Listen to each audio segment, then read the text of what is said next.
안녕하세요. 워런 버핏처럼 매일 신문을 박준범 함께 읽으면서 투자의 고수가 됩시다. 웜의 신박 오늘 2월 4일 화요일 순서 시작하도록 하겠습니다. 어제 이 관세 때문에 그죠?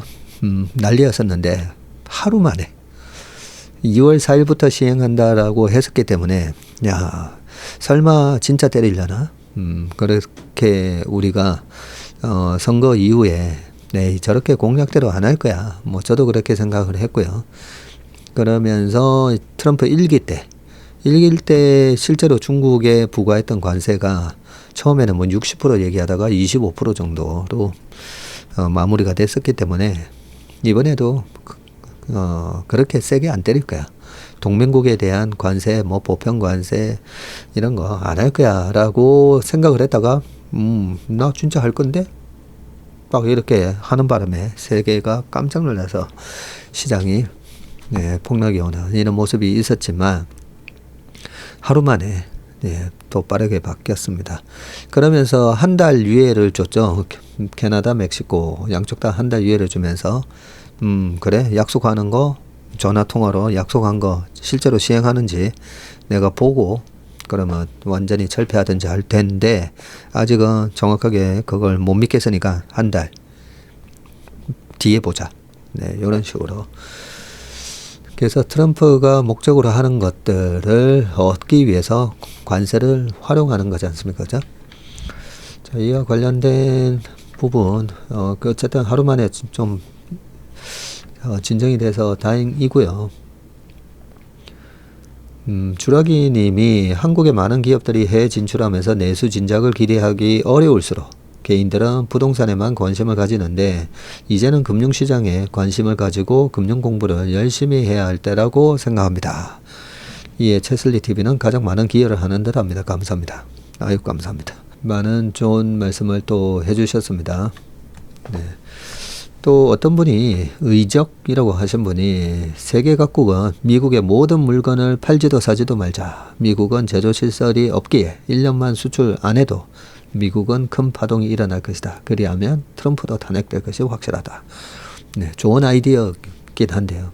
네, 미국이 저렇게 소위 말해서 이제 갑질을 우리 입장에서는 갑질을 한다라고 생각이 들 때 이런 마음 왜 안 들겠습니까? 그죠? 전 세계가 한 마음이 돼서 사실 어제 이 관세도 미국의 달러 패권 미국을 움직이는 그 최고의 자본가의 입장을 늘 생각해야 답이 나온다. 뭐 이런 말씀을 어제 드렸기 때문에 예, 그렇게 생각해 보면 사실 전 세계가 달러 팔아버리면 돼요. 네, 뭐 물건을 사주지도 말자. 뭐 이런 게 미국에서 생산된 물건보다는 중국, 한국, 일본, 독일 다른 나라들이 생산한 물건이 훨씬 많지 않습니까? 그래서 물건을 안 사주는 것보다 각 나라가 다 갖고 있는 달러 있잖아요. 달러를 다 팔아버리자. 이것만 하더라도 달러가 폭락하고 미국의 최고봉에 있는 이 자본가가 가장 무서워하는 달러 가치 폭락이 일어날 겁니다. 그런데 그렇게 되기 힘들죠.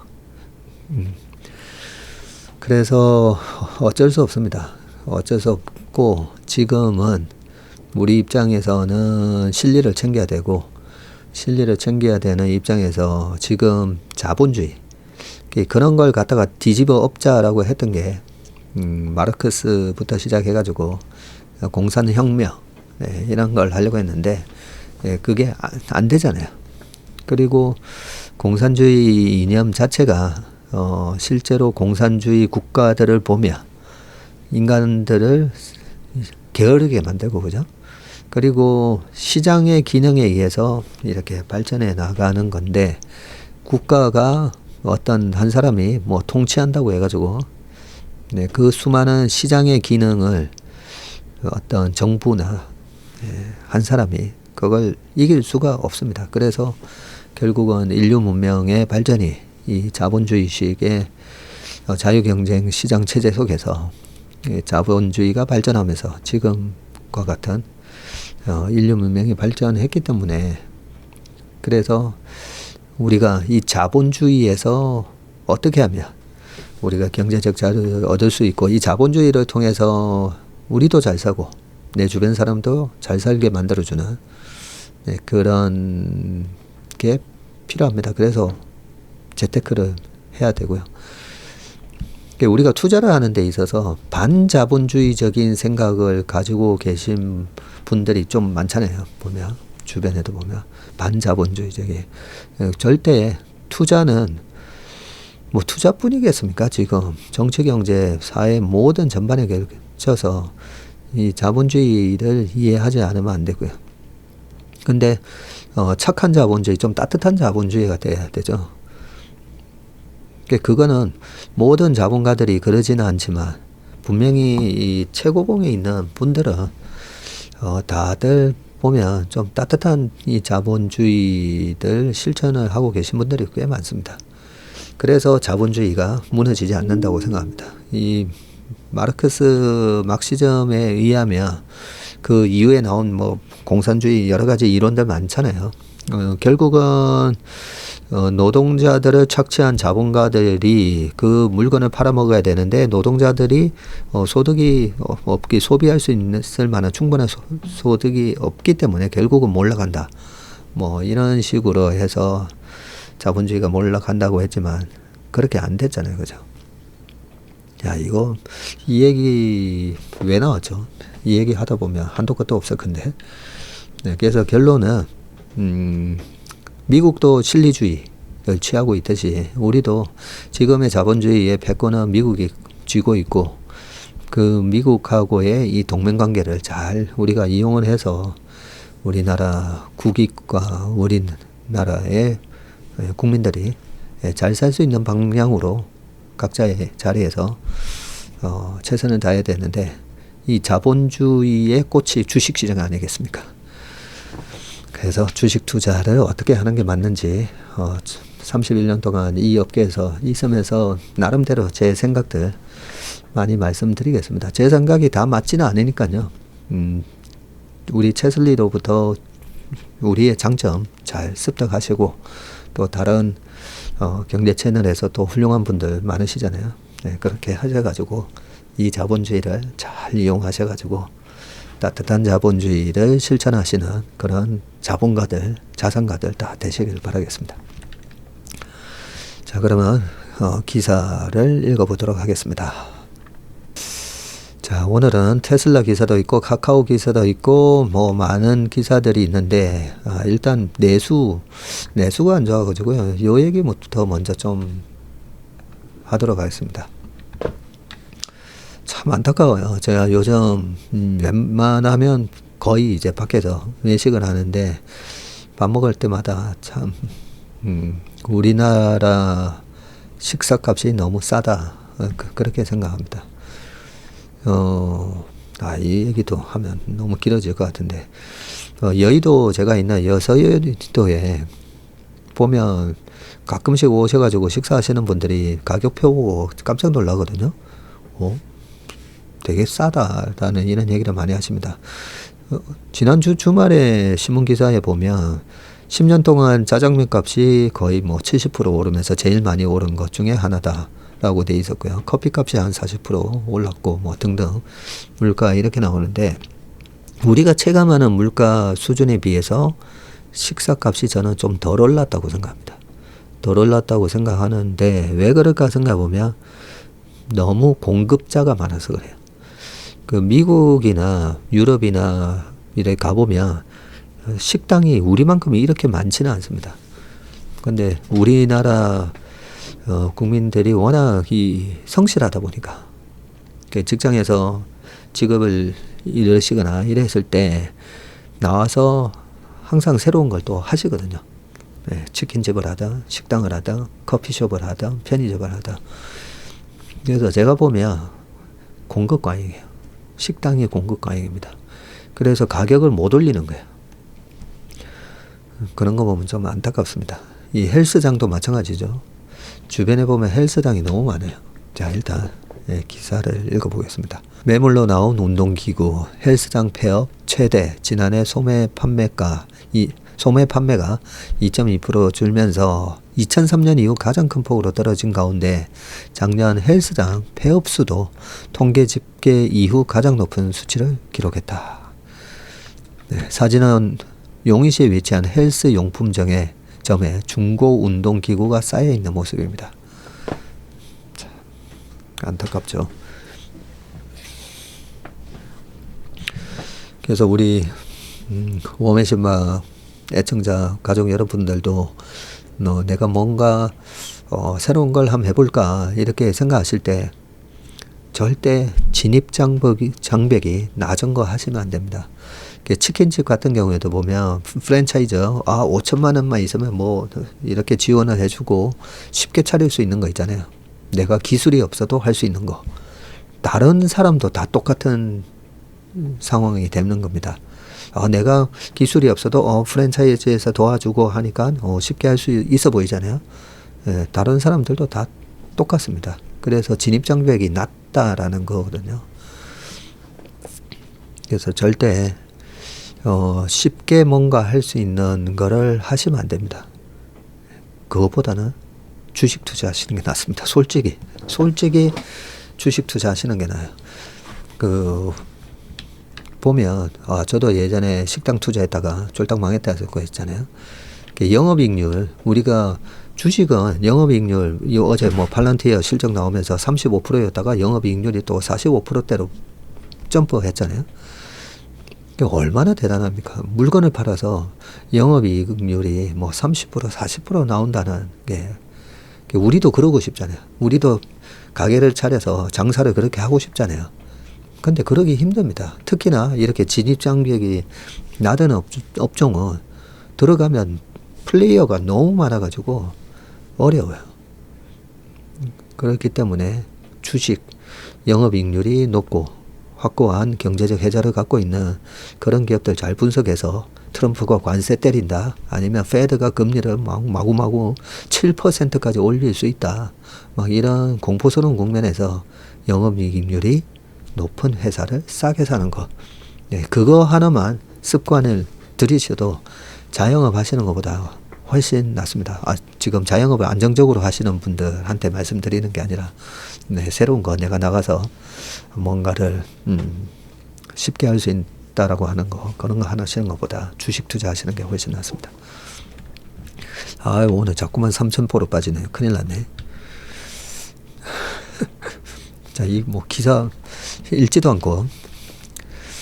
자, 내수 부진의 골이 깊어지면서 가뜩이나 불황에 허덕이는 한국 경제의 부진 탈출을 당분간 기대하기 어렵게 됐다. 지난해 경제를 이끌었던 수출이 트럼프발 관세 전쟁 여파에 한풀 꺾일 것으로 예상되는 가운데 내수마저 중국 불안으로 반등 여부가 불분명해져서 돌파구가 보이지 않는다. 쭉 돼 있는데 중요한 내용만 좀 볼게요. 통계청에 따르면 지난해 전체 산업 생산은 전년 대비해서 1.7% 증가를 했는데요. 전 산업 생산 증가율은 2022년에 4.6%였다가 23년에 1%로 하락한 뒤 작년에도 1%대였습니다. 제조업을 포함한 광공업이 4.1% 늘었는데 전기, 장비, 1차 금속 등은 감소했지만 반도체, 의약품 분야가 늘었고요. 제조업 생산은 반도체 호황으로 4.3% 늘면서 전년 마이너스 2.6%의 부진을 극복을 했고요. 서비스 생산은 1.4% 증가하는 데 그쳤습니다. 전년 증가폭 3.2%의 절반 이하입니다. 투자 분야도 부문별로 희비가 엇갈렸고요.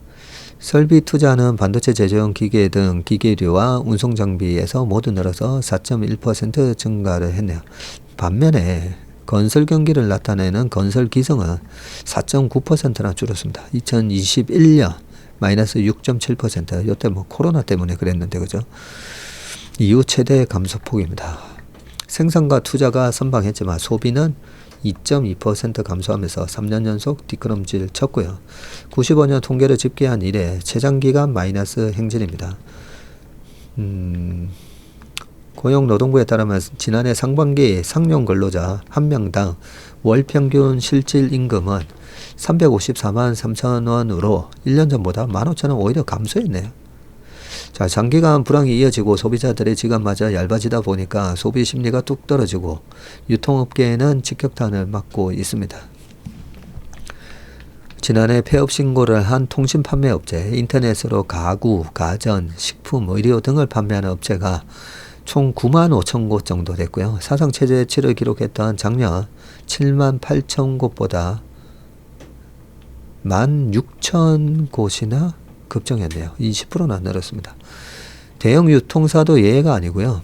이마트의 지난해 매출이 29조에 1,500억 정도 영업이익으로 추정이 되는데 지난해 3분기 당시 3년 만에 최대 영업이익을 기록할 때와 달리 매출 영업이익 전망이 550억, 400억 감소했고요. 롯데쇼핑 역시 지난해 3분기 전망치 대비 매출이 1,200억 줄었습니다. 신세계는 지난해 연매출이 2.2% 늘었지만 영업이익은 17.8% 감소했네요.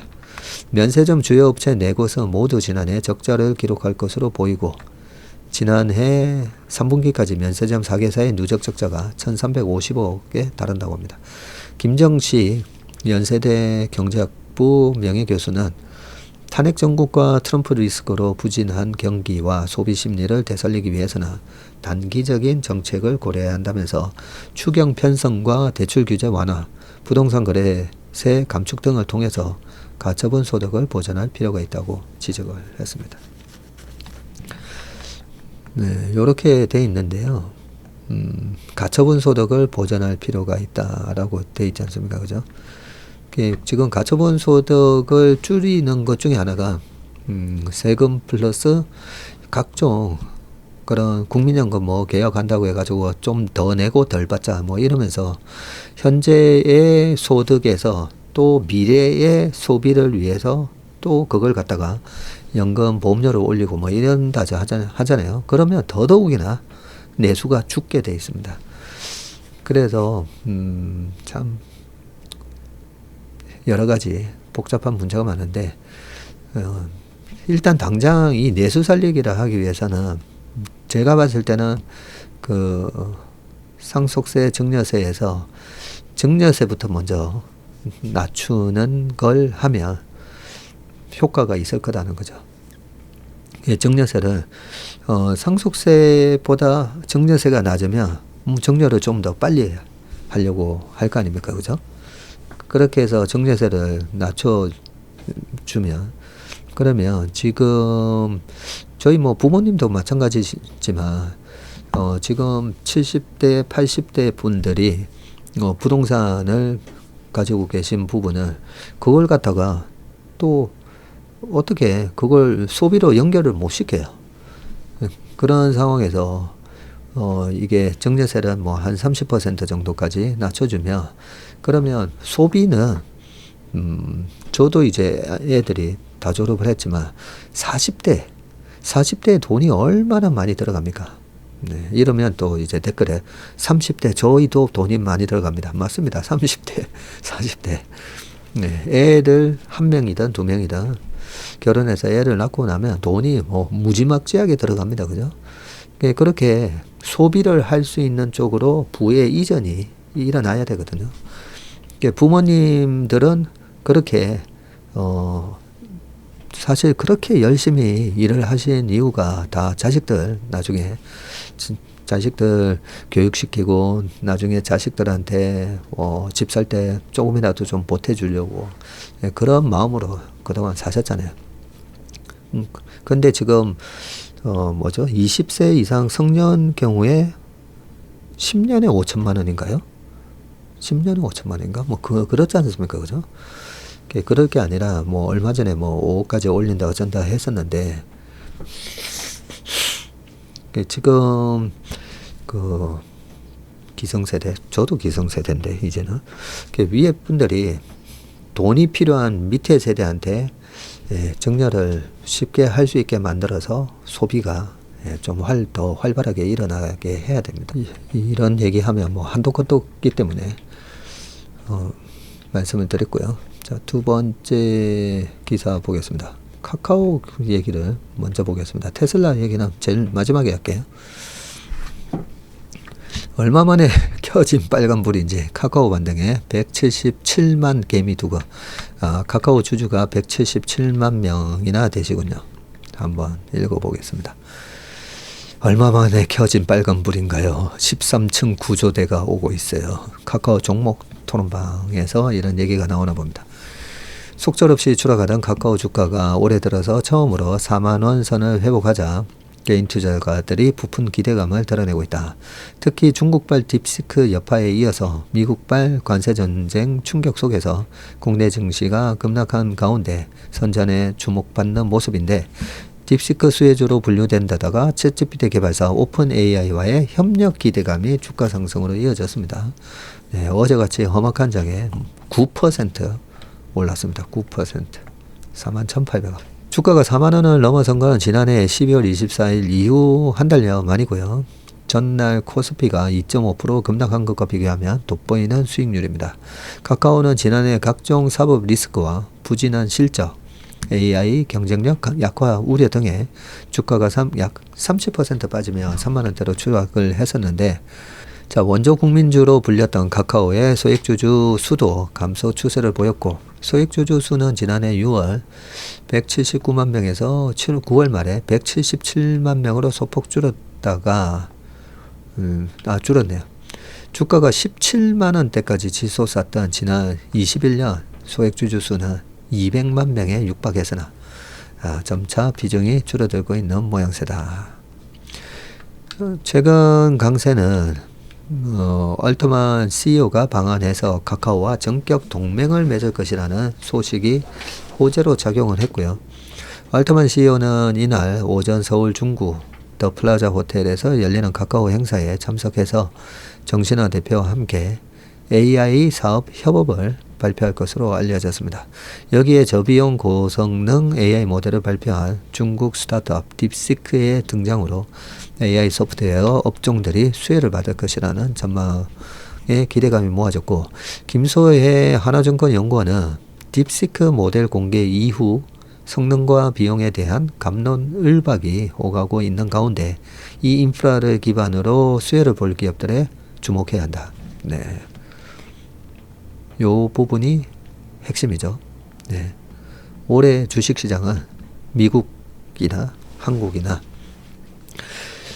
자, 그동안 2년 동안의 AI 서버, AI 반도체, 네, 그렇게 해서 인프라를 쫙 고속도로를 깔았다고 했잖아요. 제가 고속도로를 막 깔아줬는데, 자, 그 고속도로를 까는 동안에는 뭐 저렇게 했는데 돈 버는 기업 있어? 네, 이렇게 AI에 대해서 좀 비관적으로 보시는 분들도 많았지만 나오고 있잖아요. 작년 하반기부터 주도주의 역할이, 항상 제가 미국을 나스닥 시장을 잘 들여다봐야 글로벌한 주식시장의 트렌드, 테마가 뭔지가 보인다고 했지 않습니까? 팔란티어가 치고 올라가면서 이제 AI 소프트웨어, AI 에이전트 시대가 도래했다라는 걸 팔란티어가 얘기를 해줬죠. 그래서 이 인프라 고속도로를 닦아놨더니 그 고속도로를 이용해 가지고 우리가 돈을 제일 많이 벌고 있다. 이런 것들. 그래서 올해는 한마디로 AI 소프트웨어 계속 보셔야 됩니다. 거대 언어 모델 개발과 훈련에 막대한 자금을 투입하지 않아도 관련 비용이 낮아진다며 사용자 생태계 플랫폼을 구축하고 있는 기업들에게 기회가 될 것이라고 말을 했고요. 증권가에서는 이례적으로 카카오의 목표 주가 상향 조정이 됐네요.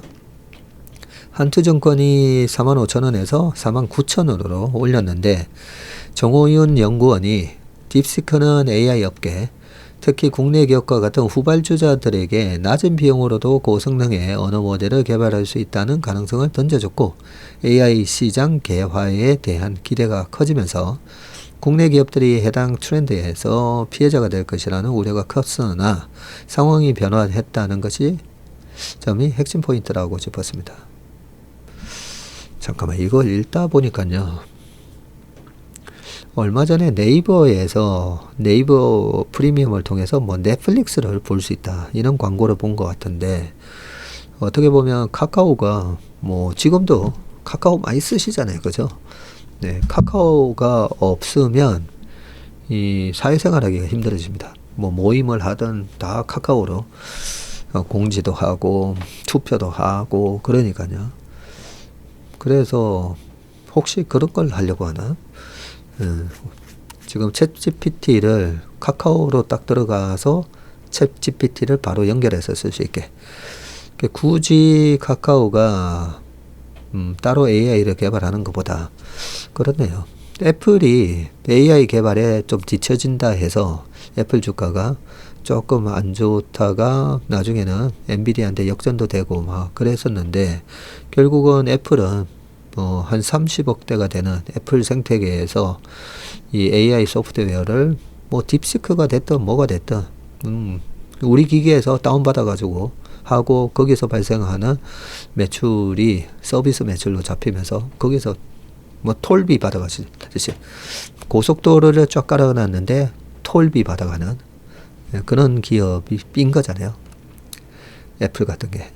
그러면 어떻게 보면 카카오가 챗GPT랑 그렇게 협업을 하면 카카오에서 바로 챗GPT를 바로 이용할 수 있게 하고, 그게 약간 유료 모델이 된다면 오픈 AI하고 카카오가 약간 그 이익을 좀 쉐어하는 그런 모델을 하려나? 거기다가 또 하나는 지금 스타게이트 뭐 이런 거 하려고 하면 샘 알트만이 그때 뭐 얼마 필요하다고 했죠? 600조인가 900조인가 뭐 그런 거를 돈이 없으니까 이래저래 오픈 AI 생태계를 만들어 가면서 카카오한테도 뭐 좀 출자 좀 해라, 그죠? 투자해라, 뭐 그렇게 할 가능성도 있어 보이네요. 잠깐만요. 요 후속 기사에 지금 샘 알트만이 손정희 회장님하고 이렇게 일본에서 미팅하고 있는 기사가 있거든요. 바로 요 기사로 좀 넘어가 보겠습니다. 올트만 손정희 브로맨스 과시 중국의 딥시크 맞서서 미일 AI 연합군이라고 되어 있습니다. 참 이런 연합군 이런 전쟁 용어잖아요. 근데 사실 전쟁 맞아요. 지금 좀 이따가 저 얘기도 좀 할 건데요. 그건 없네. 예, 전쟁입니다. 예, 요 전쟁 얘기까지 하면 또 길어져서 일단 기사를 좀 읽겠습니다. 경제전쟁 얘기를 좀 하려고 했는데요.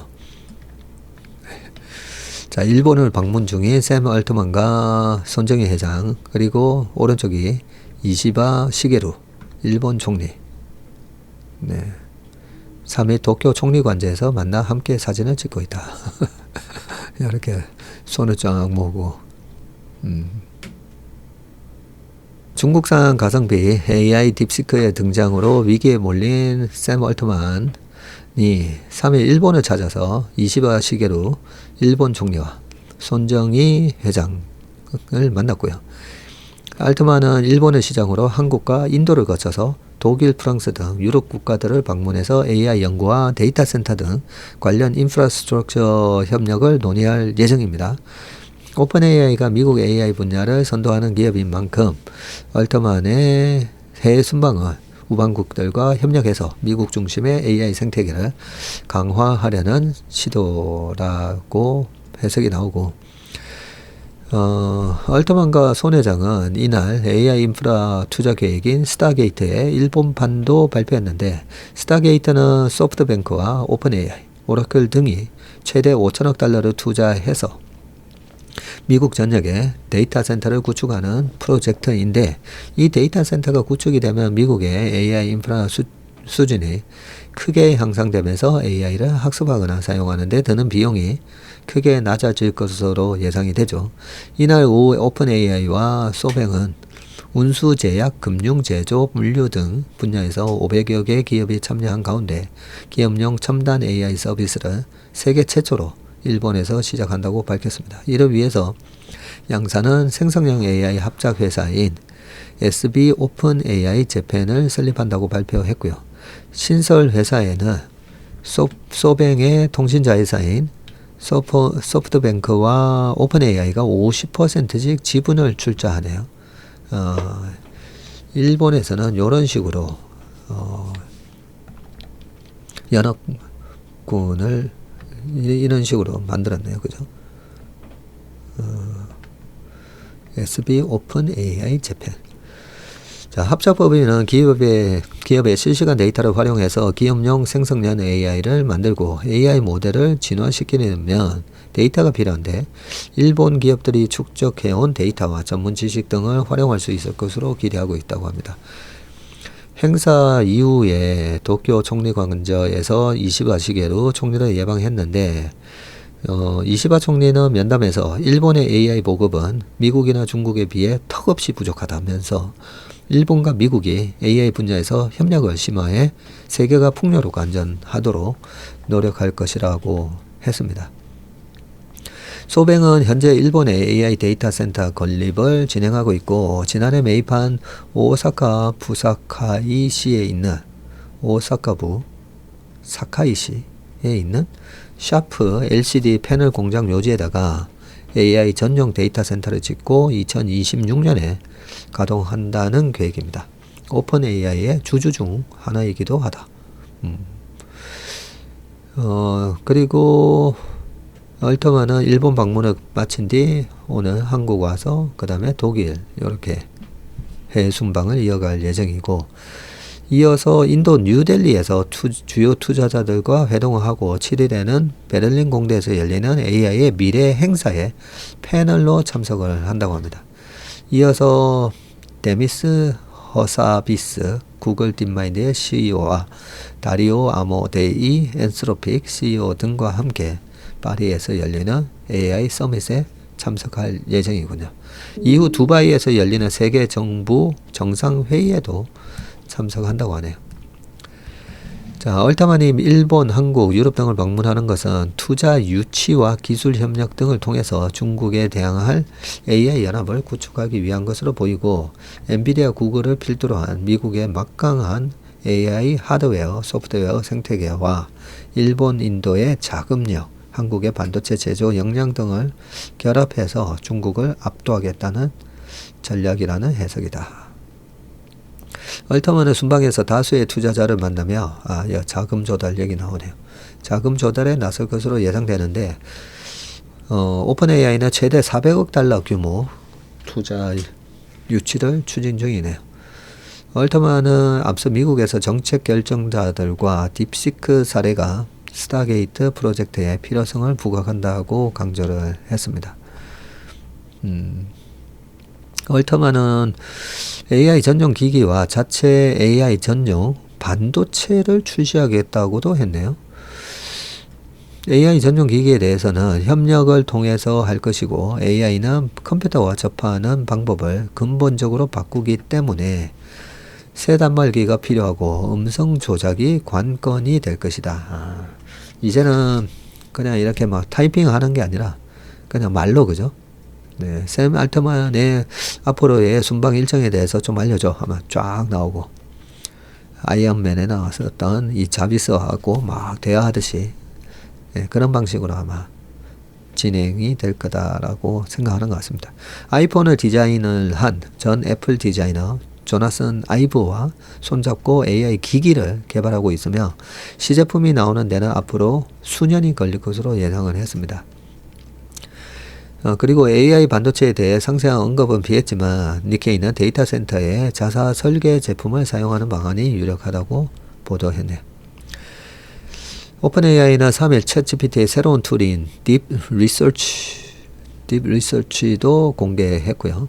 시장 분석부터 연구 등 수많은 웹사이트를 탐색해야 하는 장시간 작업을 단 한 번의 질문으로 대체할 수 있다는 것인데 딥 리서치는 사용자를 대신해서 독립적으로 일할 수 있는 오픈 AI의 차세대 에이전트라면서 당신이 명령을 내리면 챗GPT가 찾아서 분석하고 수백 개의 온라인 소스를 종합해서 리서치 애널리스트 수준의 종합적 보고서를 작성한다고 밝혔습니다. 저 같은 경우에는 이 리서치를 하는 시간이 꽤 많거든요.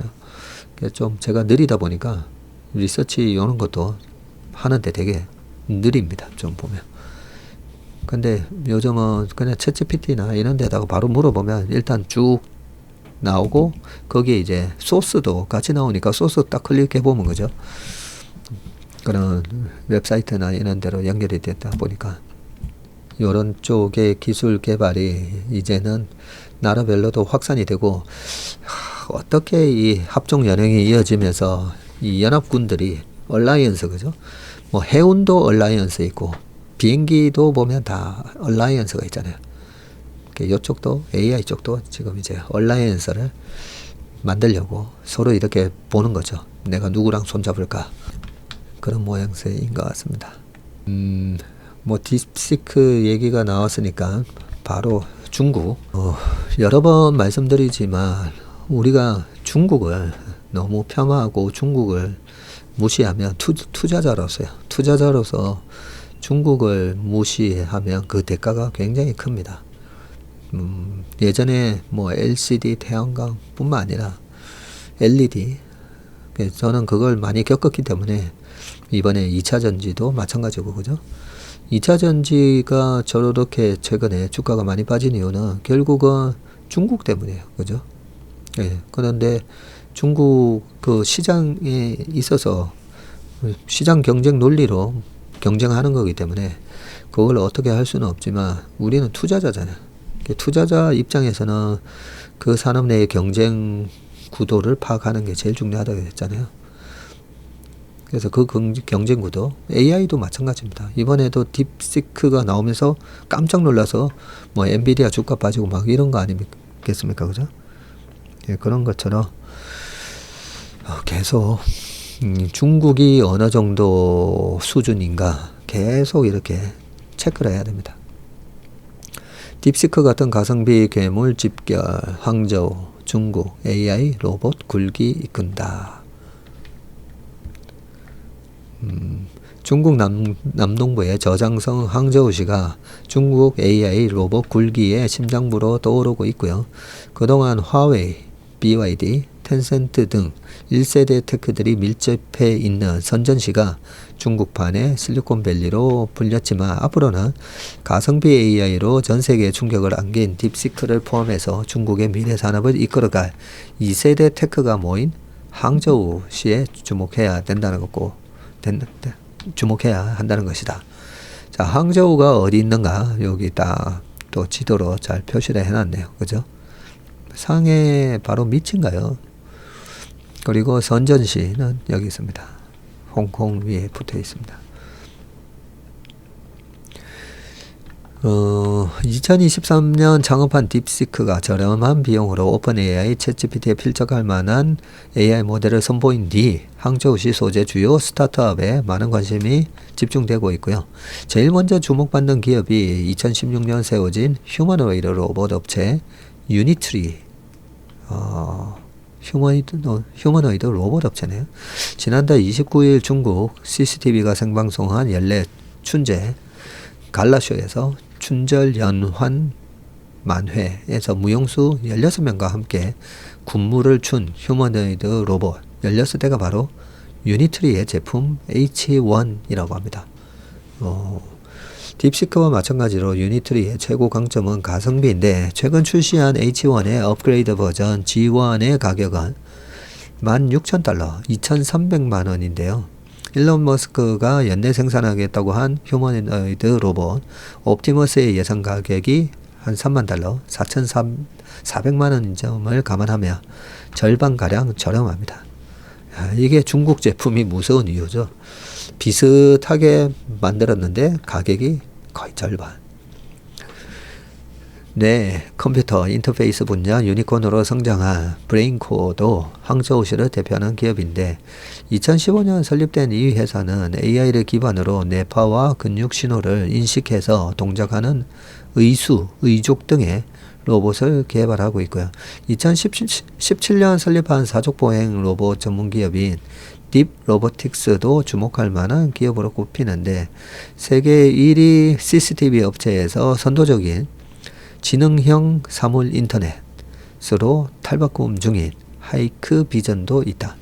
CCTV의 AI 기술을 접목시켜서 AI 통합 보안 솔루션을 개발하고 있고 AI 비서와 AR 분야에서 두각을 나타내는 록히드도 눈여겨볼 기업이고요. 록히드의 AR 안경은 지난 1월 미국 세계 최대 가전 정보기술 회사인 CES 2025에서 혁신상을 수상하기도 했네요. 항저우시 소재 주요 스타트업들은 AI 로봇 분야에 집중되어 있는데 선전시에 본사를 두고 있는 화웨이, BYD, 텐센트 등 1세대 테크와는 다른 부분입니다. 1세대 테크가 전기차, 스마트폰, 핀테크 등 어느 정도 성장이 이루어진 산업에서 이미 성과를 내고 있다면 2세대 테크는 초기 단계에 있는 산업이 주무대인데 항저우시가 중국 AI 로봇 산업의 산실로 자리 잡게 된 데는 시정부의 정책적 지원을 빼놓을 수 없다. 항저우시가 AI 산업을 발전시키기 위해서 2022년까지 AI 산업 발전과 혁신 응용 추진에 관한 한 90개의 정책을 발표했었고요. 항저우시 AI 산업체인 고품질 발전 행동계획을 발표하고 AI 특화 산업단지 건설과 1000개 이상의 오픈소스 모델 AI 기업을 유치한다고 발표했다. 5년 전 200여 개에 불과하던 항저우시 소재 AI 기업 수는 2027년 3000개까지 늘어날 것으로 전망된다.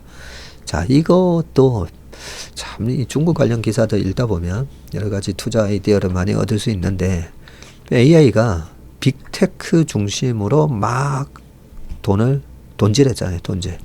돈질하고 그걸로 끝나나? 그러면서 이제 캐즘에 빠지나? 뭐 이렇게 우려를 하기도 했는데 그 큰 형님들이 이제 먼저 질렀고요. 그 다음에 밑에 수많은 기업들이 이제 AI 에 관련된 여러 가지 이제 스타트업들이 마구마구 이제 탄생을 하는 거죠. 거기다가 이제 딥시크가 딱 보여줬잖아요. 그래서 딥시크가 보여준 게 제가 너무 우리가 호들갑을 떤다. 시장이 막 급락하는 거 보면서 제가 너무 호들갑이다. 실제로는 AI의 본격적인 개화를 알리는 신호탄인데 라고 말씀을 드렸었는데 그게 실제로 되는지를 확인을 해야 되잖아요. 저는 이제 저거는 신호탄인데 이렇게 생각했는데 이렇게 신문 기사를 통해서 다 확인을 할 수가 있습니다. 그죠? 200여 개의 회사가 이제 3000개가 된다고요. 3000개. 이런 AI 관련 기업 수가 그것도 항저우시에만. AI 로봇 분야에 유능한 인재를 확보하기가 용이하다는 점도 항저우시의 무기고 AI 로봇과 관련한 각종 연구소가 많을 뿐 아니라 인근에 저장대와 저장과학기술대 등 명문 대학이 포진되어 있기 때문입니다. 저장대는 미국 실리콘밸리를 뒷받침하는 스탠포드 대와 같은 역할을 하고 있다는 평가다. 아, 그래요? 실제 딥시크 창업자인 양원평이 저장대 정보전자 학과를 졸업했습니다.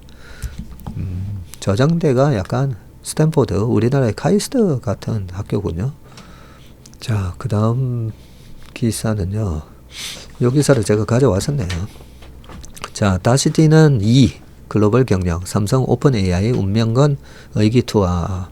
자, 어제 이재용 회장이 사법 리스크 족쇄에서 벗어나면서 뉴 삼성 행보에 속도를 낼 전망이다. 대표적으로 7년간 중단됐던 대형 M&A, 글로벌 빅테크와 대형 프로젝트, 미래 신사업 발굴에서 탄력이 있을 것으로 보인다.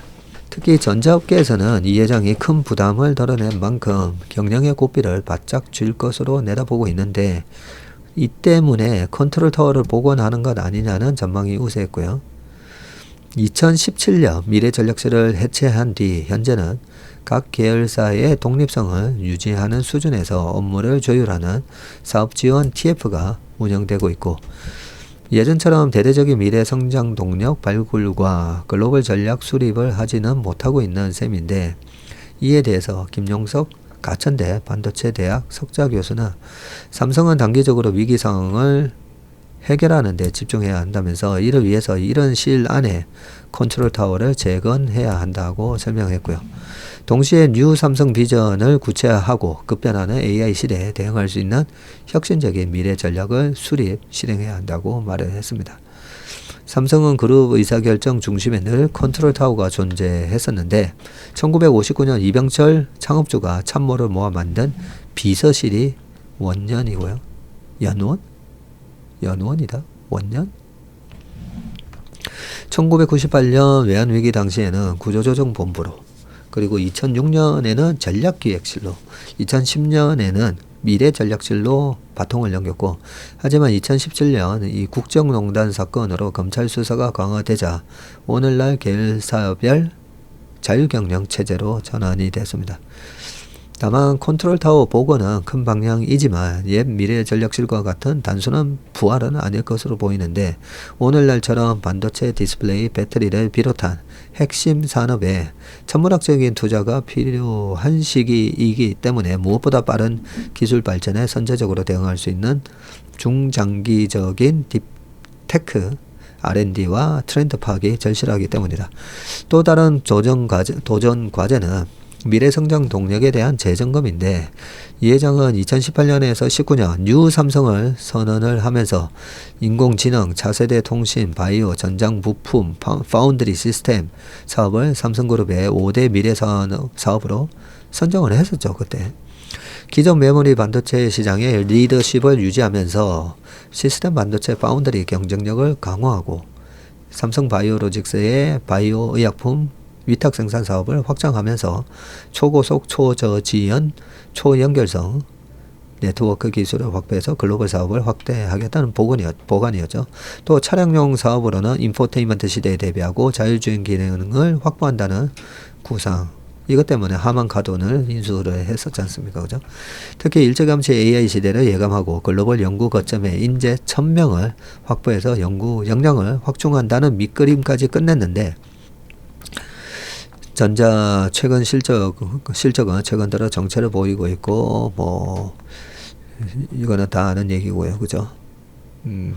자, 전자업계에서는 이 회장이 글로벌 행보에 속도를 낼 것으로 보이는데, 당장 4일 한국을 방문하는 샘 얼트만 회장과 회동이 대표적이고, 이 회장은 한국을 방문하는 얼트만을 직접 만나서 신사업에 대해 논의할 예정이다.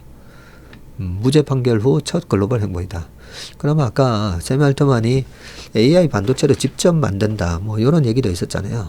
근데 직접 만든다라는 게 설계만 하겠죠. 설계만 하고 이걸 누구한테 맡길 것인가, 그 부분일 건데, 기대를 한다면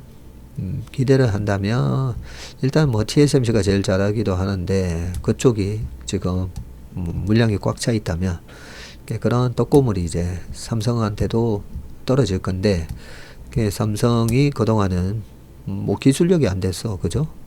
고객들은 많은데 기술력이 회복이 되면 이런 네트워크의 파워를 통해서 얼마든지 빠르게 예전의 삼성으로 복원시킬 수 있겠죠. 자, 여기 나오지만 특히 삼성전자는 오픈 AI와 오픈 파트너십을 맺는 방안을 조율하고 있고요. 이건 글로벌 AI 기업과 손잡고 첨단 기술을 삼성전자 제품과 서비스에 통합하는 개방적인 협력 프로그램이고요. 또 양사는 AI 반도체에 대해서도 협력할 여지가 큽니다. 오픈 AI는 딥시크에 맞서고자 AI 전용 기기와 AI 칩을 개발하는 계획을 수립한 상태인데, TV, PC, 가전, 반도체로 모두 아우르고 있는 삼성전자가 최적의 파트너인 셈이죠. 오픈 AI는 대규모 투자를 위해 신규 투자를 유치 중인 만큼 삼성전자를 향해서 투자를 요청할 가능성도 그러네요. 전자인데 또 투자를 요청할 가능성이 크고, 대규모 M&A 가능성도 있는데, 2014년 11월에 삼성 테크윈하고 삼성 탈레스, 요 부분, 그리고 삼성 종합화학, 삼성 토탈 등을 한화에다가 넘겼죠. 그리고 2014년 16년 글로벌 유망 기업을 잇따라 인수한 것 역시 이 회장이 주도했고, 사물 인터넷 플랫폼 기업 플랫폼 기업인 스마트싱스, 삼성페이의 근간이 되는 루프페이, 전장과 오디오의 강자 하만 인수가 대표적이고, IT 업계에서는 이 회장이 경영 족쇄가 풀린 만큼 포트폴리오를 시대에 맞게 재정비하고 신사업 동력에 대한 고삐를 바짝 칠 것으로 본다. 시간이 많이 가서 바로 그냥 테슬라 기사를 보겠습니다. 테슬라 반토막 날 거 폭탄 경고에도 주식 쓸어 담는 개미들, 1억 연금 노후 부자. 24년에 연금 투자자들에게 대박을 안겼다.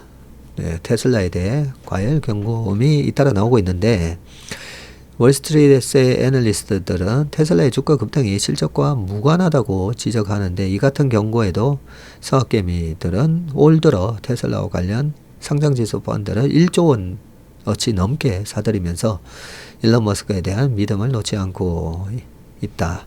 테슬라 주가는 지난해 11월 6일 트럼프 당선 확정 이후 폭등하기 시작했죠. 이게 트럼프가 당선됐으니까 좀 더 경영 효율부의 수장이기도 하기 때문에 테슬라한테 되게 유리하게 작용을 할 거다 때문에 주가가 너무 빨리 오르긴 했어요. 주가는 원래 이렇게 완만하게 가야 되는데 실제로는 안 그렇죠. 막 이렇게 엄청 출삭거리기도 하고, 너무 미래의 실적을 너무 빨리 땡겨서 이렇게 오버슈팅도 나오고 하는데, 479달러, 거의 480달러까지 올랐습니다. 12월 17일 날. 이후 추가 상승 동력을 얻지 못하고 차익 실현 물량이 출현하면서 400달러 선 밑으로 떨어져 있는 상황입니다.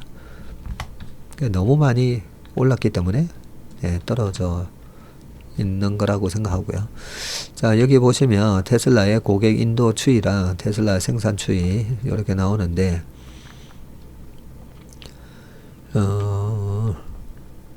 일단 테슬라 주가가 조정을 받자 올해 테슬라 주식을 많이 사고 계시는데요. 테슬라 주식을 5억 7천만 달러, 한 9천억 사셨네요. 8,500억 매수했고, 해외 주식 순 매수 3위가 또 디렉션 데일리 테슬라 불 2 곱하기 ETF입니다. 볼이 아니라 불이겠죠 아마. 이 상품은 테슬라 주가가 오르면 그 2배의 수익을 거두도록 설계된 ETF입니다. 발음이 잘 안 돼요. 연금 계좌를 중심으로 에이스 테슬라 밸류 체인 액티브, 타이거 테슬라 채권 혼합 FN, 코덱스 테슬라 밸류 체인 팩트셋 등 국내 상장 관련 ETF도 돈이 몰리고 있습니다. 자, 왜 이렇게 투자를 하시는가 나오죠. 연금 계좌에서 해외 주식형 상품에다가 투자를 하면 배당 소득세를 부과하지 않고 연금을 인출하는 시점에 연금 소득세를 내기 때문에 과세 이연 효과를 노린 투자자들이 늘어난 거죠. 야, 참 저도 이번에 이성준 대표랑 같이 ETF 강의를 찍으면서 좀 많이 배우긴 했는데, 일단 미국에 직접 투자하는 방법이 있고 한국에 있는 미국 주식에 투자하는 방법이 있고, 그게 어떤 일정 규모를 넘을 때는 직접 투자하는 게 나을 때가 있고, 아니면 한국 ETF에다가 투자하는 게 나을 때가 있고, 여러 가지 이 절세 효과에 따라서 투자가 달라져야 되더라고요. 자, 머스크 후광이 펀더멘탈을 거슬렀다. 테슬라의 과열론의 중심에는 실적이 있는데, 지난 4분기 실적이 부진했죠. 그래서 영업이익은 전년 동기 대비해서 23% 줄었고요. 이게 줄면서 영업이익률도 직전 분기에 10.8%까지 쭉 올라갔다가 6.1로 뚝 떨어졌습니다. 근데 주가는 6.2에서 이제 5로 가느냐 4로 가느냐, 아니면 6.2에서 앞으로 다시 7이 되고 8이 되고 10이 될 거냐, 그걸 보고 움직이는 거기 때문에 백밀러를 보면서 운전을 하면 안 되죠. 자, 하지만 컨퍼런스 콜에서 머스크의 낙관적인 전망, 전망이 나오면서 다시 상승을 했고요. 라이언 브링크먼 JP 모건 애널리스트가 지난 2일 보고서에서 테슬라의 4분기 어닝 쇼크에도 불구하고 주가가 반등한 점을 이해할 수 없다고 했습니다. 그는 머스크가 지난 3분기 실적 발표 당시 2025년 차량 인도량이 20에서 30% 증가할 것이라고 강조했지만, 이번에는 성장 회복이라는 모호한 표현으로 바꿨다면서 이번 실적 발표에서 가장 우려되는 부분은 테슬라의 올해 성장 전망치라고 강조를 했습니다. 그는 이어서 매출, 마진, 수익, 현금 흐름 예측 등 운영 지표가 지속적으로 내려가고 있다면서 테슬라 주가는 머스크의 영향력과 낙관적인 미래 전망에 힘입어서 이러한 펀더멘털을 계속 거스르고 있다 라고 했습니다. 목표 주가는 현재 주가보다 66%나 낮은 135달러를 제시했고요. 주가가 반토막 이상 날 것으로 본 거죠. 글로벌 IB, 웰스파고는 테슬라가 중국 전기차 제조업체들과의 치열한 경쟁에 직면해 있다면서 목표 주가를 JP 모건보다 낮은 125달러로 깎았네요. 투자회사 딥워터 매니지먼트의 짐 먼스터는 테슬라 주식은 방탄처럼 보인다. 예, bulletproof. 예, 방탄처럼 보인다. 자동차 매출 총이익률이 13.6에서 13.6%로 근 5년 내 최악이었는데 투자자들은 이것을 신경 쓰지 않는다고 지적을 했고요. 국내 증권사들은 테슬라에 대해 긍정적인 시각을 유지하고 있는데 키움증권은 시장은 테슬라의 평균 판매 가격 ASP 감소에 대해 단순 가격 하락이 아닌 시장 점유율 확대를 위한 장기 전략의 결과로 인식하고 있고 AI 기술 확대에 따른 생산 공정 개선 효과와 원자재 가격 하락도 원인으로 작용을 했다고 합니다.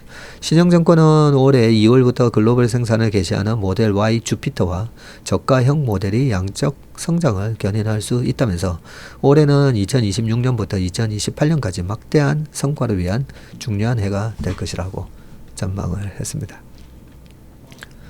네. 그런데 테슬라의 주가는 결국 제가 늘 강조하는 게 영업이익률이잖아요.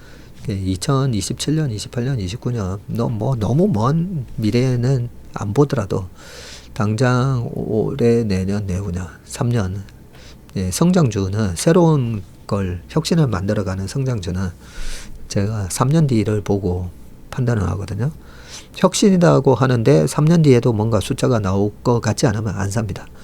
그게 2020년 연말에 아크 이노베이션 펀드에서 캐시 우드 누님이 사놨던 주식도 쭉 보면서 이거 숫자 안 나는 당장 숫자 나오지 않은 이런 기업들을 참 용감하게 사셨구나. 좀 용감한 누님으로 제가 생각했지 않습니까? 그죠?